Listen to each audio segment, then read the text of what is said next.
नमस्कार साथियों, स्वागत है आपका हमारे चैनल टाइमलेस ट्रेजर्स में। आप सभी ने 1997 में बनी जेम्स कैमरून की फिल्म टाइटैनिक देखी होगी या टाइटैनिक की घटना के बारे में कहीं ना कहीं सुना या पढ़ा ज़रूर होगा। पर टाइटैनिक से जुड़ी ऐसे बहुत से दिलचस्प तथ्य हैं जो शायद आपको अभी तक नहीं पता। आइए टाइमलेस ट्रेजर के इस संस्करण में हम आपको टाइटैनिक द अनसिंकेबल शिप से जुड़े कुछ तथ्यों के बारे में बताते हैं। आरएमएस टाइटैनिक यानी कि रॉयल मेल स्टीमर टाइटैनिक, जो अपने समय में विश्व की सबसे बड़ी क्रूज शिप थी, को बनाने वाली कंपनी थी द वाइट स्टार लाइन, एक ब्रिटिश कंपनी जो इंटरनेशनल मर्केंटाइल मरीन कंपनी की सब्सिडियरी थी। वैसे तो the White Star Line company Titanic की ओनर थी, मगर असल में इसे बनाने वाले अधिकांश श्रमिक हारलैंड एंड वॉल्फ नाम के फर्म से थे। टाइटैनिक को आयरलैंड के बेलफास्ट नामक शहर में बनाया गया था। ये उस वक्त की मानव द्वारा निर्मित सबसे बड़ी मूविंग ऑब्जेक्ट थी, जिसको द शिप ऑफ ड्रीम्स और द अनसिंकेबल शिप्स जैसे नामों से भी पुकारा जाता था। यहाँ नोट करने वाली बात यह है कि वैसे तो लोग टाइटैनिक को द अनसिंकेबल शिप बोलते थे, पर टाइटैनिक को बनाने वाली कंपनी ने कभी इसके अनसिंकेबल होने का दावा नहीं किया। टाइटैनिक में कुल 3,547 लोगों को रखने की क्षमता थी। जब Titanic one of the biggest maritime disaster की शिकार हुई, तब उसमें 2,223 लोग थे। टाइटैनिक की लंबाई 882 फीट थी और इसमें लोगों की सुख सुविधाओं का पूरा ध्यान रखा गया था। इसमें जिम, पूल, टर्किश बाथ और डॉग कैनल जैसी सहूलियतें भी दी गई थी। आज की ट्रेनों की तरह ही टाइटैनिक में भी 3 श्रेणियां थी: फर्स्ट क्लास, सेकेंड क्लास और थर्ड क्लास। अपने दौर के दूसरे सामान जहाज़ों की तुलना में टाइटैनिक ज़्यादा बड़ी और भव्य तो थी ही। The White Star Line company ने ऐसे नियम बनाए थे कि शिप क्रू के सदस्य थर्ड क्लास श्रेणी में सफ़र कर रहे थोड़े नीचे तबके के लोगों से किसी प्रकार का दुर्व्यवहार ना कर सके। एक अजीब संयोग, टाइटैनिक की घटना के 14 साल पहले अमेरिकी लेखक मॉर्गन रॉबर्टसन ने द रेक ऑफ टाइटन नाम की किताब लिखी थी। उस किताब में भी ठीक टाइटैनिक की तरह किताब में उल्लिखित यात्रियों से भरा जहाज टाइटन आइसबर्ग से टकराकर डूबता है। क्या आपको पता है, टाइटैनिक की दुर्भाग्यपूर्ण घटना से पहले ही टाइटैनिक के निर्माण के दौरान ही 8 लोगों को अपनी जान गंवानी पड़ी थी और इसके बनते बनते कुल 240 लोगों को छोटी बड़ी इंजरीज हुई थी। टाइटैनिक ने अपनी पहली यात्रा, जो उसकी आखिरी भी थी, को वेडनेसडे 10 अप्रैल 1912 को इंग्लैंड के साउथम्पटन से शुरू किया और इसका गंतव्य स्थान यूएसए का न्यूयॉर्क शहर था। कहा जाता है टाइटैनिक पहले से ही श्रापित थी, क्योंकि इस जहाज को ईसाई रीति रिवाजों के तहत क्रिश्चियन नहीं किया गया था।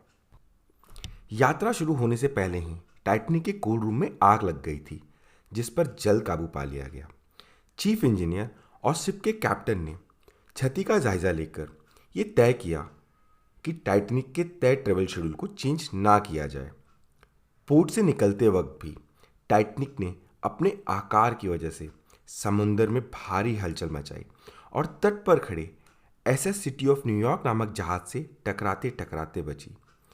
काश कि इन दोनों में से किसी एक घटना ने टाइटैनिक के ट्रेवल शेड्यूल को चेंज किया होता, तो शायद 14 अप्रैल 1912 को हुई इतनी बड़ी त्रासदी ना घटती।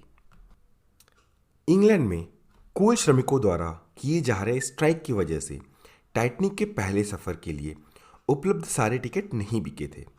इसकी पहली यात्रा में कुल 2,223 लोग थे, जिसमें करीब 900 लोग टाइटैनिक के क्रू और स्टाफ थे। तकरीबन 300 पैसेंजर्स फर्स्ट और सेकंड क्लास श्रेणियों से थे और 700 के आसपास थर्ड क्लास के मुसाफिर थे। टाइटैनिक की सवारियों में 13 नवविवाहित जोड़े भी थे जो अपने हनीमून पर थे। आइए आपको टाइटैनिक से जुड़े कुछ अहम लोगों के बारे में बताते हैं। जब टाइटैनिक दुर्घटनाग्रस्त हुई, उसमें उस दौर के विश्व के सबसे अमीर व्यक्ति जॉन जेकब एस्टर फोर भी थे। इनकी जान टाइटैनिक घटना की भेंट चढ़ गई। टाइटैनिक को ओन करने वाली company the White Star line के मैनेजिंग डायरेक्टर जे ब्रूस आइसमे भी टाइटैनिक में सफ़र कर रहे थे। इन्होंने वक्त रहते लाइफ बोट में बैठकर अपनी जान बचाई, मगर लोगों के बीच इनकी इमेज कायर और भगोड़े की बनकर रह गई।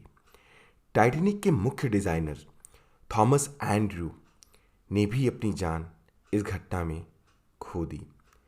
टाइटैनिक के संचालन का जिम्मा था शिप के कैप्टन एडवर्ड स्मिथ पर।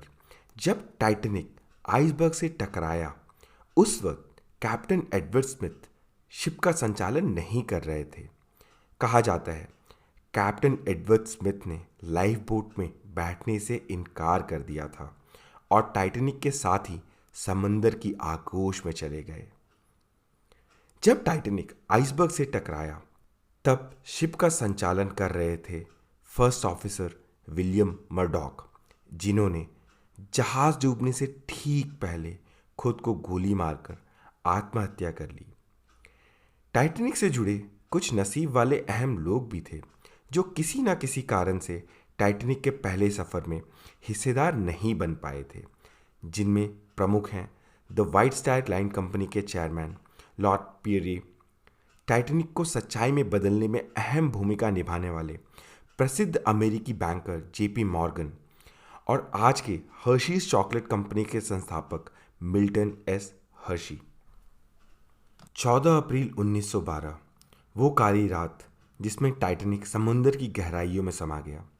हाल के समय में हुए कुछ रीसेंट स्टडीज़ के अनुसार वो रात फुल मून नाइट थी, जिस वजह से महासागर में लहरों का भारी उफान था, जिसने कई आइसबर्ग्स को टाइटैनिक के रास्ते में भेजा था। जिस रात टाइटैनिक आइसबर्ग से टकराया, उस रात लुकआउट पर थे फेडरिक फ्लीट, जिन्होंने बाद में ये दावा किया था कि बाइनाकुलर यानी दूरबीन ना होने के कारण वो आइसबर्ग को समय रहते नहीं देख पाए थे। टाइटैनिक की घटना के 100 साल बाद भी कुछ शरारती तत्वों ने फेडरिक फ्लीट की कब्र पर मजाकिया तौर पर दूरबीन एक लेटर के साथ रखा था, जिसमें लिखा था, काश ये दूरबीन तुम्हें 100 साल पहले मिली होती। आइसबर्ग देखे जाने और टाइटैनिक के उससे टकराने में मात्र 37 सेकंड का अंतर था। आइसबर्ग से टकराने के बाद टाइटैनिक को सागर के तल में जाने में करीब 2 घंटा और 40 मिनट का वक्त लगा था। टाइटैनिक में कुल 64 लाइफ बोट्स को रखने की व्यवस्था थी, पर अफसोस इसमें बस और बस 20 लाइफ बोट्स ही रखे गए थे। यही नहीं, कहा जाता है कि 14 अप्रैल को मुसाफिरों के लिए एक लाइफ बोट ड्रिल होनी थी, मगर किसी कारण से इसे उस दिन नहीं किया गया। काश ये ड्रिल उस दिन हुई होती तो यात्रियों को असली आपदा का सामना करने में थोड़ी आसानी होती। समुंदर के नियम के तहत लाइफ बोट्स में पहले वुमेन एंड चिल्ड्रंस को जगह दी जा रही थी। पहला लाइफ बोट जिसे सागर में उतारा गया, उसकी कैपेसिटी 65 लोगों की थी, मगर इसमें मात्र 28 लोगों को बिठाया गया था। घटना के वक्त एसएस कैलिफोर्निया नामक एक जहाज टाइटैनिक से कुछ ही दूर पर था और इस जहाज के कैप्टन ने टाइटैनिक से दागे हुए रॉकेट्स को देखा भी था, मगर उसे लगा कि ये रॉकेट्स मदद के लिए नहीं, जश्न मनाने के लिए छोड़े जा रहे हैं। टाइटैनिक के क्रू ने अपना एसओएस मैसेज टेलीग्राफ मैसेज के जरिए भी भेजा था, पर होनी देखिए, उस वक्त तक एसएस कैलिफोर्निया का टेलीग्राफ ऑपरेटर सोने के लिए जा चुका था और उनको टाइटैनिक के दशा का ज्ञान दूसरे दिन ही हुआ, जब तक काफ़ी लेट हो चुका था। एक दूसरे शिप कारपाथिया ने टाइटैनिक की मदद की पुकार को सुना और तुरंत ही टाइटैनिक की मदद के लिए उसकी तरफ चल पड़ा, मगर दूरी ज़्यादा होने की वजह से वो वक्त रहते टाइटैनिक तक नहीं पहुंच पाया। जैसा कि हमने आपको बताया, आइसबर्ग से टकराने और टाइटैनिक के डूबने में तकरीबन 2 घंटे 40 मिनट का वक्त लगा था और इस सारे वक्त टाइटैनिक में मौजूद बैंड ने अपने परफॉर्मेंस को बंद नहीं किया और अपने म्यूज़िक के जरिए लोगों में ढाढ़स बनाने में लगे रहे। अफसोस, बैंड के सारे सदस्यों को अपनी जान की कुर्बानी देनी पड़ी। कहा जाता है कि टाइटैनिक के चीफ बेकर चार्ल्स जगलिन हड्डी जमा देने वाली महासागर के ठंडे पानी में भी 2 घंटे से ज़्यादा सरवाइव कर पाए, बस और बस इस वजह से क्योंकि घबराहट में उन्होंने बहुत ज़्यादा मात्रा में टाइटैनिक में उपलब्ध शराब पी थी। इस घटना में सिर्फ 705 लोगों की जान बची और 1500 से ज़्यादा लोग इस अनहोनी की भेंट चढ़ गए। टाइटैनिक की इस मार्मिक त्रासदी ने मॉडर्न शिप ट्रेवल से जुड़े कई नियमों में बदलाव का रास्ता खोला, जिसमें लाइफ बोट्स की संख्या, 24 घंटे टेलीग्राफ ऑपरेटर की उपलब्धता, क्रू मेंबर्स की सेफ्टी ट्रेनिंग और मुसाफिरों का इवैक्यूएशन ड्रिल शामिल है। आज टाइटैनिक महासागर में 12,600 फीट नीचे दफन है। टाइटैनिक की घटना के 73 ईयर्स के बाद 1985 में इसके मलबे की खोज एक्सप्लोरर डॉक्टर रॉबर्ट बेलार्ड ने की। पक्के तौर पर यह तय कर पाना नामुमकिन है कि इतनी बड़ी घटना कैसे हुई। क्या ये मानवीय फेल्योर की वजह से हुआ या फुल मून नाइट के कारण या कुछ और, मगर जैसे भी हुआ इस घटना ने कई जिंदगियों को अपने गर्द में ले लिया।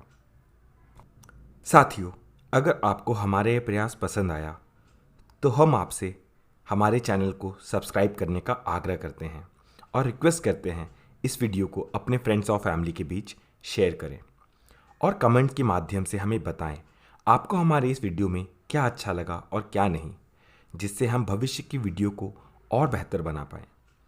जल्द मिलेंगे आपसे अगली वीडियो में। तब तक के लिए keep grinding and keep rocking.